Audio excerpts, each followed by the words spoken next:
అది రాబోయేటటువంటి రోజుల్లో ఎలాంటి పాత్ర పోషిస్తారనేది చూడాలి.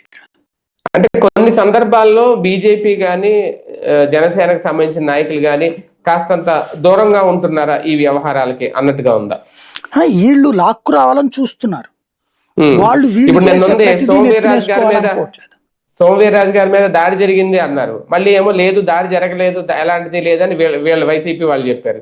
అంటే అవన్నీ చూసినప్పుడు ఎలా అనిపిస్తుంది? అదొక డ్రామాటికల్ గా ఎన్ని లోపల జరిగే చిన్న చిన్న ఇష్యూస్ ని ప్లేయర్ ఇప్పుడు ఇది వరకు అదే సోమవీర్రాజుని ఇటు దొంగదం చేసి పెట్టేవాళ్ళు. ఇప్పుడు సోమవీర్రాజు మంచోడు, మంచి ఆ విధంగా అన్న సోమవీర్రాజు కొంచెం పాజిటివ్ కవరేజ్ వచ్చింది, సంతోషపడాలి. పోరాట యోధుడు అయ్యాడు ఇప్పుడు ఆయన.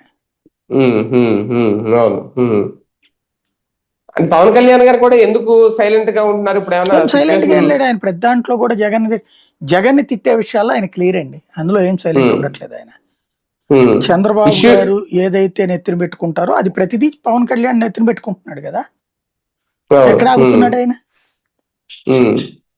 కవరేజ్ పరంగా ఆయనకి తక్కువ రావచ్చు అంతే, అంత మించి లేదు.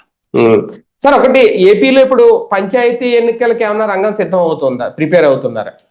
చెయ్యాల్సి వస్తుంది. వాస్తవంగా అయితే గనక వచ్చే నెలకు అయిపోతుంది, ఏప్రిల్ నాటికి మున్సిపాలిటీ టర్మ్ అయిపోతుంది, పంచాయతీల టర్మ్ అయిపోతుంది. చేయాల్సినటువంటి బాధ్యత ఎన్నికల సంఘాన్ని. అయితే రాష్ట్ర ప్రభుత్వం ఓకే అంటేనే చేద్దాం. రాష్ట్ర ప్రభుత్వాన్ని వీళ్ళు అడిగితే ఎవరు మాట్లాడట్లేదు కదా ఇప్పుడు. అందుకని ఆయన ఎవరో తాండవ యోగేష్ లాయరు హైకోర్టు పిటిషన్ వేశారు.